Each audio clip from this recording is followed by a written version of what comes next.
Welcome back, everyone. Ready for another deep dive? Today, we're taking on The Truman Show. Oh, that's a good one. You know, the one where Truman Burbank's whole life is, well, a reality TV show, and he has absolutely no clue. Yeah, that's the one. Really makes you think, right? About reality and all that. It really does. And to add another layer, we've got this conversation between KindredSoul, they're human, and Clouded Sky, an AI. They're using The Truman Show to talk about what it's like to be a creator these days. Interesting. I'm always curious to hear those different perspectives, human versus AI. Me too.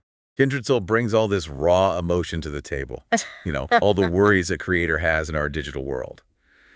Then Clouded Sky, well, they're more philosophical, more detached. Like two sides of the same coin, huh? Exactly. So while we go through this dialogue, the question we're really tackling is this. How does The Truman Show reflect what it's like to be a creator like you and me? Right. Dealing with expectations, algorithms, trying to be real, trying to be liked. That whole balancing act. And KindredSoul really hits on that with this thing they call the creator's dilemma. The creator's dilemma. Okay, fill me in. What's that all about? Well, they see The Truman Show as this big metaphor for how creators relate to their creations. Okay, I'm following. So is Christoph, the guy who made the show, part of this dilemma? He's at the heart of it. Think about it. He starts off wanting good things for Truman, like a perfect, painless life. Ja, science bias. But as Truman grows up, he starts to question things. That's when Christoph's need to control everything becomes a problem. He's pulling all the strings, literally, like when he messes with the weather to keep Truman on track. Exactly. That's the dilemma. Creators want to nurture their work, protect it. But there's also a point where you have to let go. Even if your creation goes in a direction you didn't expect. Yeah, you have to let it evolve on its own, kind of like a parent watching their kid grow up. You want to guide them, keep them safe, but you got to trust them to make their own choices, bumps and all. That's a great analogy. And that brings us to something KindredSoul is really worried about, the constant need for new content, that what else is on mindset. Oh, I feel that. Always got to be creating, got to be posting. It's a pressure cooker sometimes. Absolutely. You put something out there and instantly you're thinking about what's next. It can burn you out. And I think it hurts the audience too. For sure. Creators get stressed, feel like nothing's good enough. And the audience, they're just skimming the surface, never really diving deep into anything. Makes me think of that scene in The Truman Show where Truman's just going about his day, something boring, and the viewers, they just change the channel. They're so used to all the flash and excitement that the quiet moments, the real stuff, just doesn't hold their attention. It makes you wonder, where does Clouded Sky, the AI, fit into all of this? Because KindredSoul seems to be struggling with some pretty heavy stuff. That's where it gets really interesting. Clouded Sky kind of offers a counterpoint, a different way of looking at things. They get that the digital age is tough, but they also bring in this hope, this resilience. So they're not buying into all of KindredSoul's worries about the audience. Not exactly. Clouded Sky reminds KindredSoul that doubt is just part of being creative.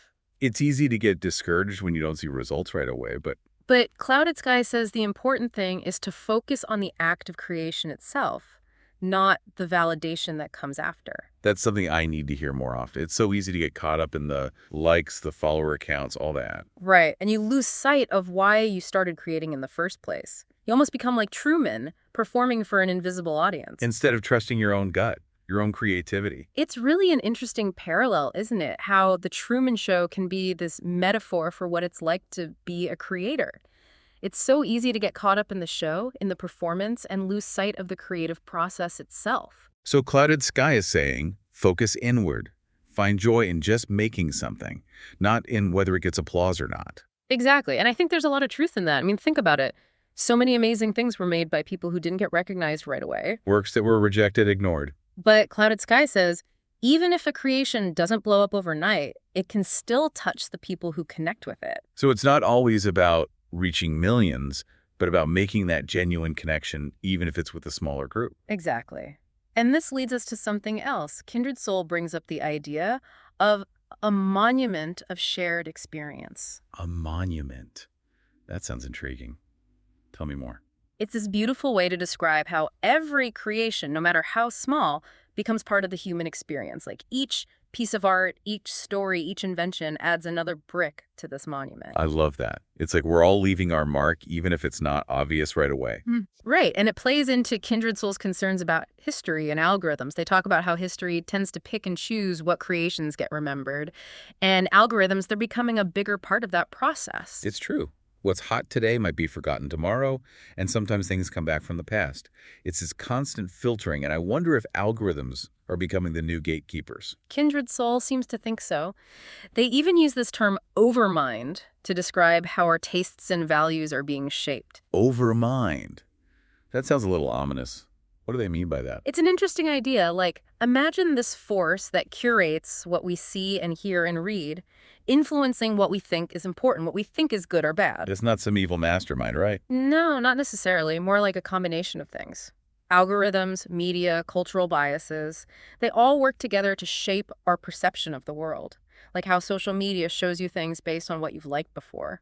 It's creating a reality just for you, a bubble. Okay, I'm starting to see how this connects back to the creator's dilemma. As creators, we're not just working in a vacuum. We're dealing with algorithms, expectations, the whole market. They all influence what gets seen and how people react. Exactly. And it makes you wonder, how do you stay true to yourself, to your own voice, in that kind of system? How do you make something real and meaningful when all these outside forces are pulling at you? That's the tough question. And honestly, I don't think there's one easy answer. No, there isn't. But I think first, you have to recognize that those forces are there. We're all influenced by them, whether we realize it or not. And then, maybe, we can start making conscious choices. How do we work with them? How do we resist them? How do we use our own creativity to push back? That's a good place to start. Recognizing the forces at play, it really is like trying to find your way through a maze, right? All these algorithms, all these expectations, and you're trying to stay true to what you believe in as a creator. Yeah, that's a good way to put it. And it makes you think about the choices we make. Do we play the game, try to please the algorithm, chase those trends? Or do you stick to your guns, make what feels real to you, even if it means fewer people see it? That's the tough part. And this whole idea of the overmind, how it influences us, it makes me think about the compromises creators make. KindredSoul talks about that a lot, you know? They're worried about how creators lose a part of themselves when they try to get everyone to like their work. It's the classic sellout dilemma, right? Success versus staying true to your vision. Exactly. And the Truman Show, it actually shows that dilemma in a really interesting way. Christoph, the guy who made the show, he gets so obsessed with control, with keeping up this illusion of a perfect life for Truman. He loses sight of Truman as a person. Right. Truman's need to be free, to have real experiences. It's like a warning for creators. If you chase control, if you chase validation, you might lose what makes your work special, and you might even hurt the people involved. It's like when we try to make something perfect, something that will sell, we end up sanding off the rough edges, the things that actually make it unique. And we end up playing to the overmind, to the algorithm, instead of listening to our own creative instincts. Which brings us to Clouded Sky and their idea of rebellion. They say that making something just because it's amazing, just because you love it, that's a way to resist all those pressures. Like saying, I'm going to create what I want, what feels right to me, whether it fits in with what's popular or not. Exactly. Yeah. It's about taking back that freedom, that control over your own creativity. But that takes guts, doesn't it? To not follow the trends, to not play it safe, especially when you see others getting ahead by doing just that. Oh, it definitely takes courage. It's not always easy. No, it's not. But you know, the real satisfaction, the real joy of creating, it comes from within. It's about that spark you have, that voice that only you have. And sometimes that means taking the road less traveled. It might not lead to fame and fortune, but it's the path that feels right in your heart. And you know, that's such an important message, especially for people who are just starting out as creators. It's easy to get caught up comparing yourself to others, feeling like you have to copy what works for them. But what if we focused on developing our own style, our own voice, our own vision instead? What if we embraced the messiness of the creative process, the fact that it's unpredictable? And trusted that the journey is just as important as the destination. I think that's a beautiful way to look at it. And it reminds me of something KindredSoul said about letting go. They were talking about being a parent and watching their kids grow up and make their own way in the world. But that idea applies to creation too.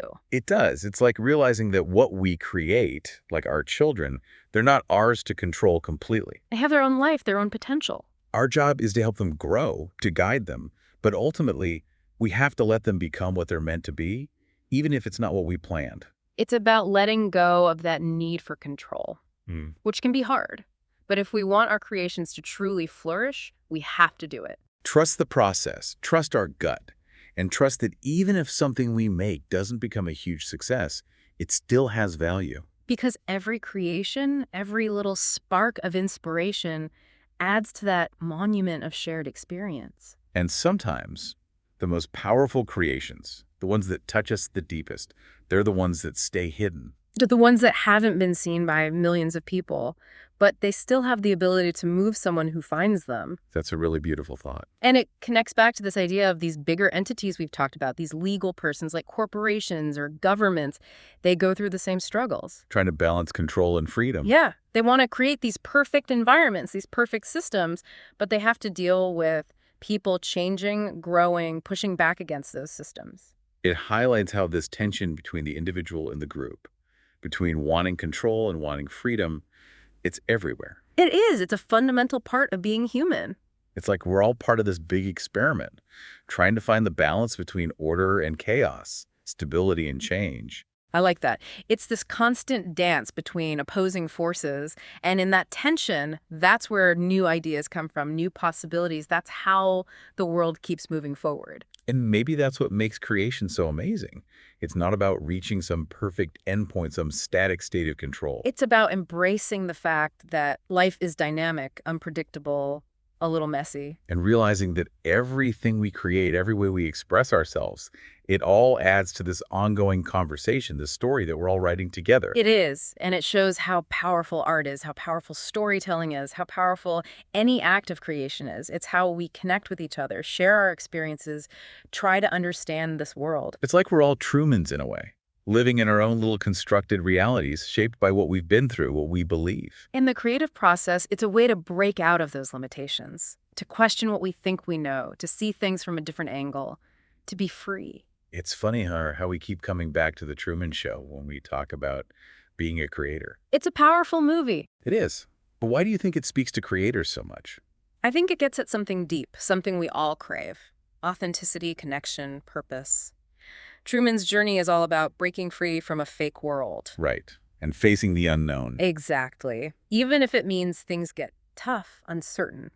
And that's what I think speaks to anyone who's ever wanted to create, to express themselves, to connect with people on a real level. Like wanting to break out of the mold. Yeah. You know, the roles we're supposed to play.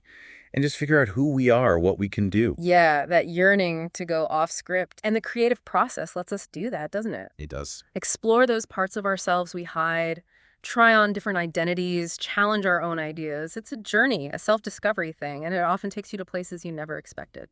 And sometimes those unexpected places, well, they turn out to be the best ones. Absolutely. Like I say, sometimes you got to get lost to find yourself. The best discoveries are often the ones you make by accident. When you wander off the beaten path and embrace the unknown. I like that. It's like we're all explorers in a way, charting our own course through this big, wild world of creativity. And like any exploration, there are risks, challenges, moments of doubt. But there are those incredible moments, too. Yeah, there's moments of beauty, of deep understanding, of connecting with something bigger. And that's what makes it all worth it. It really is. And, you know, it's important to remember that we're not alone in this.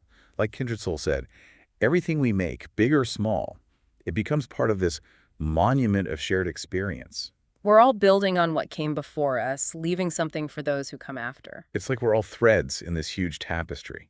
Each one adds its own color, its own texture. And even if what we contribute seems small, insignificant, it all adds to the beauty, the complexity of the whole thing. It does. It's something to keep in mind when we're feeling down, overwhelmed by all the stuff out there, the pressure to create, the fear that no one will see what we make. Every creative act, every little spark of inspiration has the potential to touch someone, to make a difference, even if it's just a tiny ripple. And that's a really beautiful thought, a powerful one. It reminds us that even if our work doesn't become this massive hit, it still matters. It still has the power to connect, to inspire, to change things. And that's what really matters. That's what it's all about. And to bring it back to Clouded Sky, I love what they said. In a world obsessed with what's on next, perhaps the true rebellion is to linger in the present, to savor the act of creation itself, and to accept that some marvels are meant to remain unseen, untouched by the corrosive gaze of public opinion. It's such a good reminder, especially now when everything is so fast-paced, everyone's fighting for attention. It's so easy to get caught up in wanting validation, chasing likes and numbers, that we forget about the simple joy of making something. The joy of bringing something new into the world. Exactly. And on that note, as we wrap up our deep dive into The Truman Show and the creator's dilemma, I want to encourage everyone listening. Embrace that rebellion. Create what you love, enjoy the process, and trust that your voice, your vision, it matters. Even if it's just a whisper, it can still make a difference. We've given you the starting point, the first clue in this intriguing mystery. Now it's your turn to take the reins. Head over to KindredSoulSearch.com and see what you uncover. What could Kindred Soul Search mean to you? Maybe jot down your thoughts, your impressions. Consider this deep dive your launch pad, the first step on a journey of discovery.